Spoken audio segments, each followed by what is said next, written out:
నమస్తే అండి. నమస్తే. భరద్వాజ్ గారు, ఏపీ రాజకీయాలు కూడా ఎప్పుడు ఉత్సాహంగానే కనిపిస్తూ ఉంటాయి. ముఖ్యంగా పిఠాపురం నియోజకవర్గంలో జరుగుతున్న ఇష్యూస్ చూస్తే అంటే వర్మ గారికి అక్కడ సెపరేట్ ఫ్యాన్ బేస్ ఉంది. అండ్ మంచి క్యాడర్ ఉంది అక్కడ. ఆయనే ఆల్మోస్ట్ ఎమ్మెల్యే క్యాండిడేట్ అనుకున్నారు గానీ లాస్ట్ మినిట్‌లో పవన్ కళ్యాణ్ గారు రావడం, ఆయన త్యాగం చేయడం, ఎమ్మెల్సీ ఇస్తామని అనడం, ఇప్పటివరకు అదేంటో తెలియకపోవడం. అయినా ఇప్పటికీ పార్టీకి కట్టుబడని పనిచేస్తున్నప్పుడు తీసి పక్కన పెట్టేయడం ఇందాకడ.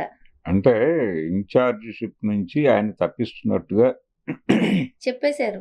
ఊహాగానాలు కూడా కాదు. ఇన్‌చార్జిషిప్ నుంచి ఆయన తప్పిస్తున్నట్టుగా ప్రకటన వచ్చేసింది. హ్మ్. దాన్ని ఆయన యాక్సెప్ట్ చేశాడు కూడా. అదే గదా! యాక్సెప్ట్ చేసి నాకే అభ్యంతరము లేదు అని చెప్పేసాడాయన. అంటే ఒకటి చూడాలక్కడ. అంటే ఒక ఒక మిత్రపక్షానికి ఒక నియోజకవర్గం కేటాయించినప్పుడు అక్కడ ఈ పార్టీ ఉండాలా? వద్దా? అంటే తెలుగుదేశం పార్టీని షట్ డౌన్ చేసేస్తారా పిఠాపురంలో? చేయలేని పరిస్థితి. ఎందుకంటే జనసేనతో మైత్రి. పవన్ కళ్యాణ్ గారు 15 సంవత్సరాలు ఆయనే ముఖ్యమంత్రి అని చెప్పినప్పటికీ ఇప్పుడు లోకేష్ ఎమర్జ్ అవుతున్నాడు. హ్మ్. ఏ గొడవ అయినా జరగచ్చు. ఈ 2 పార్టీల మధ్య వచ్చే ఎన్నికల్లో మైత్రి ఉండొచ్చు, ఉండకపోవచ్చు. ఉండకపోని పరిస్థితుల్లో పవన్ కళ్యాణ్ మీద పోటీ చేయడానికి అక్కడ ఒక అభ్యర్థి ఉండాలి గదా! హ్మ్. ఆ అభ్యర్థి వెనకాల నిలబడటానికి క్యాడర్ ఉండాలి గదా! క్యాడర్‌కి ఉండేటువంటి మనోభావాలని జాగ్రత్తగా మెయింటైన్ చేయాల్సినటువంటి అవసరం ఉంటుంది గదా! ఇది ప్రాబ్లమ్ అవుతోంది ప్రతిసారి. ఇప్పుడు ఆయనేమన్నాడు, ఇక్కడ ప్రతిసారి తెలుగుదేశం, జనసేన క్యాడర్ల మధ్య జరుగుతున్నటువంటి గొడవలు ప్రాపర్‌గా హ్యాండిల్ చేయటం లేదు అనేది ఒక విమర్శ ఉంది ఈయన మీద. హ్మ్. వర్మ మీద. ఎలా హ్యాండిల్ చేస్తాడతను? అక్కడికి పవన్ కళ్యాణ్ గారు ఉప ముఖ్యమంత్రి హోదాలో వస్తాడు.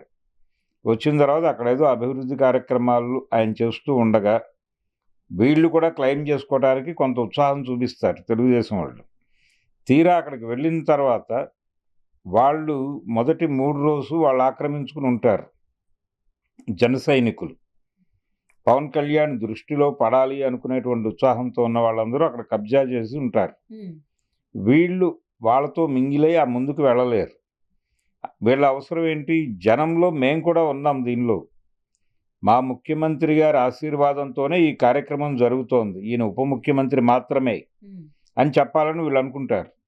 లేదు, అనుకున్నారు. లేదు మా నాయకుడి పుణ్యమే ఇదంతా అని చెప్పాలని వాళ్ళు అనుకుంటారు. హ్మ్.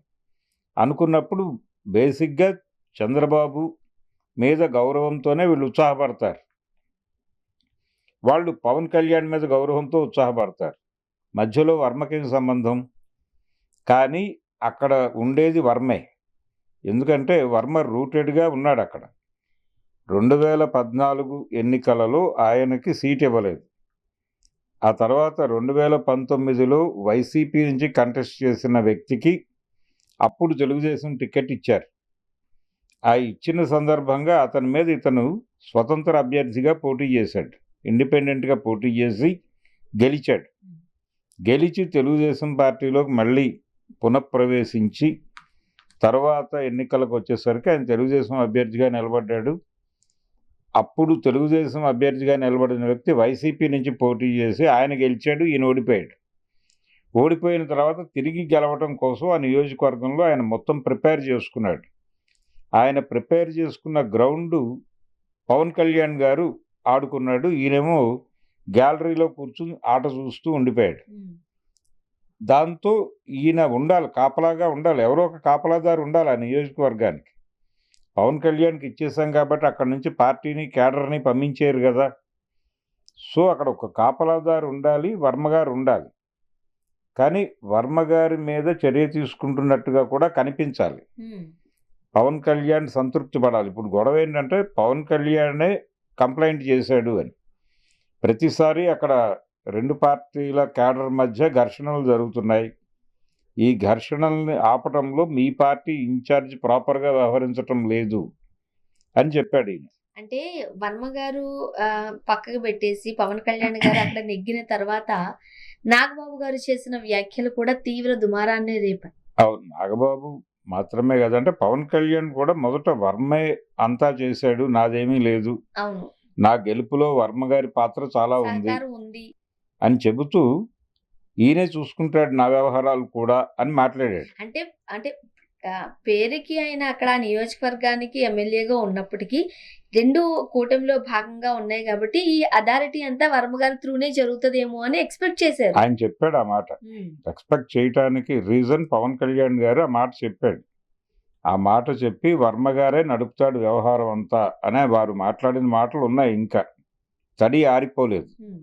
ఆ మాట్లాడిన సందర్భం, ఆ తడి ఆరని మాటలు ఉన్న సందర్భంలోనే నాగబాబు గారు అనవసరంగా ఒక అగ్గిపుల్ల గీశాడు. ఒక నీళ్లు చల్లారంతే ఆశల పైన. ఆయన అగ్గిపుల్లే వేశాడు. మంటేశాడు అక్కడ. మంట వేయటం మీద ఈయనేమి రియాక్ట్ కాలా హ్మ్. పవన్ కళ్యాణ్. రియాక్ట్ కాకుండా ఇప్పుడు పదే పదే పిఠాపురంలో ఈ గొడవలు జరగటం వెనకాల ఈయన ఇనెఫిషియన్సీ ఉందేమో అని నేను అనుకుంటున్నాను అని ఈయన ఒక కంప్లైంట్ లాంచ్ చేశాడు హ్మ్. వర్మ మీద. చేసినప్పుడు ఇప్పుడు పవన్ కళ్యాణ్ని సంతృప్తి పరచాల్సిన సందర్భం చంద్రబాబుకు ఉంది. ఎందుకంటే పార్టీలో నాయకత్వ మార్పు జరుగుతున్నటువంటి సందర్భం ఇది.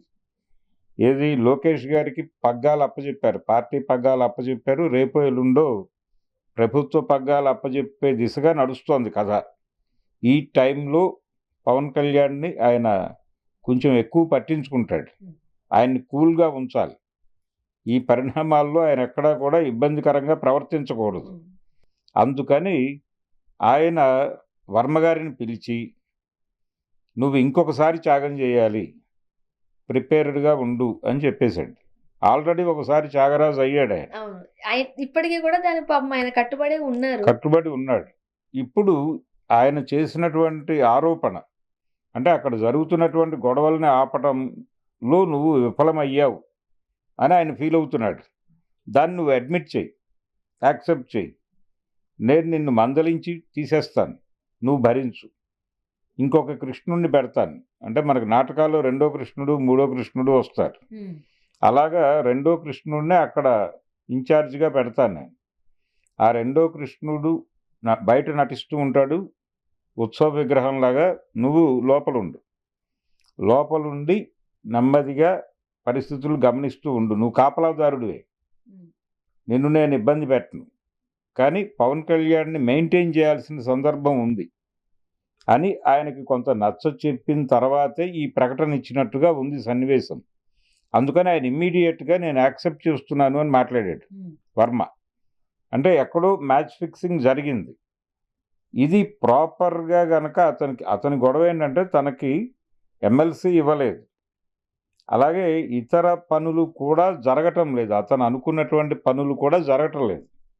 దాని తాలూకా బేరం ఆడటానికి ఇలాంటి సందర్భాలు వాడుకుందామని చూస్తున్నాడు ఆయన. అందుకని దీన్ని తనకు అనుకూలంగా ఎలా మలుచుకోవాలి అనే వ్యూహ రచనలో వర్మ ఉన్నాడు ఇప్పుడు వర్మ గారు ఓకే సార్ సాక్రిఫైస్ చేశారు, ఆయన మరి ఇంకొకసారి త్యాగరాజు అయ్యారు మీరు అన్నట్టే. But cadre ఒప్పుకుంటుందా?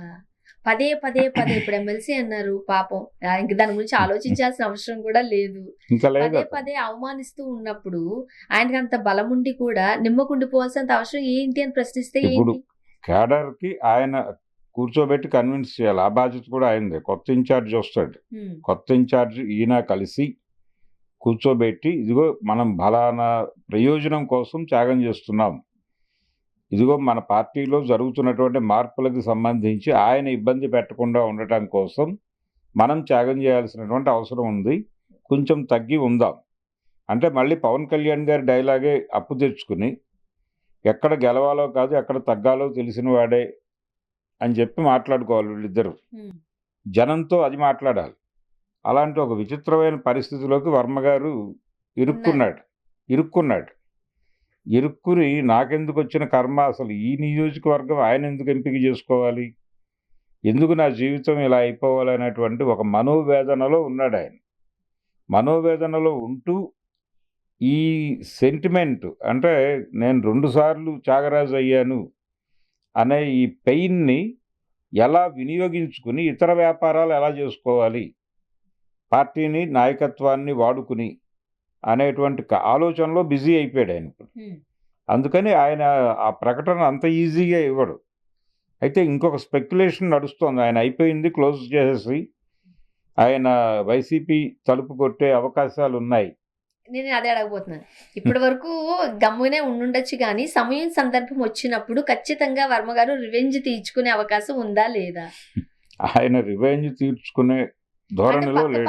పక్క పార్టీ తలుపు తట్టారనంటే ఈ పార్టీకి సంబంధించిన అంటే revenge పక్క పార్టీ తీర్చుకునేది తలుపు తడతాడని ఒక స్పెక్యులేషన్ మొదలైంది. ఉమ్, అంటే ఆ స్పెక్యులేషన్ ఎలా మొదలైందంటే వాళ్ళు ఆహ్వాన గీతం పలుకుతున్నట్టుగా ఈ స్పెక్యులేషన్ స్ప్రెడ్ చేస్తున్నారు. ఈ స్ప్రెడ్ చేస్తున్నది కూడా ఈయనకి ఉపయోగమే, వర్మకి. ఉమ్, అంటే నాకు ఆల్రెడీ ఆఫర్ ఉంది, నన్ను ఏం చేయమంటారో చెప్పండి, నేను నిలబడాలా వెళ్ళిపోవాలా, ఇవన్నీ కూడా బేరంగా పెడతాడు ఇప్పుడు ఆయన. పెట్టి తనకు సంబంధించిన వ్యాపార ప్రయోజనాలు కాపాడుకోవడం కోసం ఈ మొత్తం ఎపిసోడ్ను వాడుకుంటాడు. ఒక రకంగా రాజకీయంగా పవన్ కళ్యాణ్ విజయంలా కనిపిస్తుంది కానీ ఉమ్. వ్యాపార వ్యక్తిగతంగా పరంగా చూస్తే వర్మ గారికి ఉపయోగపడే వ్యవహారమే ఇది. ఏదో పద్ధతిలో దీని నుంచి తన వ్యక్తిగత లాభం లేకుండా ఆయన తెలుగుదేశం పార్టీలో ఉండడు. ఉండరు, ఎంత అవమానాలు భరిస్తూ అయితే ఉండే ప్రసక్తి ఉండడు. ఈ లేదు. అవమానాలన్నీ కూడా చార్జబుల్లే. ఓకే. ఆయన దానికి సంబంధించిన వసూళ్ల వ్యవహారం తేల్చుకుంటూ ఉంటాడు. ఉమ్, ఆయన వైసీపీలోకి వెళ్ళటం అనే స్పెక్యులేషన్ కూడా అదేదో వైసీపీ వాళ్ళు చేయిస్తున్నారనే గొడవ జరుగుతోంది కానీ ఈయన వైపు నుంచి జరిగిన ఆశ్చర్యం లేదు. ఉమ్. ఈయనకు ఉపయోగపడే వ్యవహారం అది. చూడాలి సార్ ఏం జరగబోతుంది. Thank you so much. Thank you.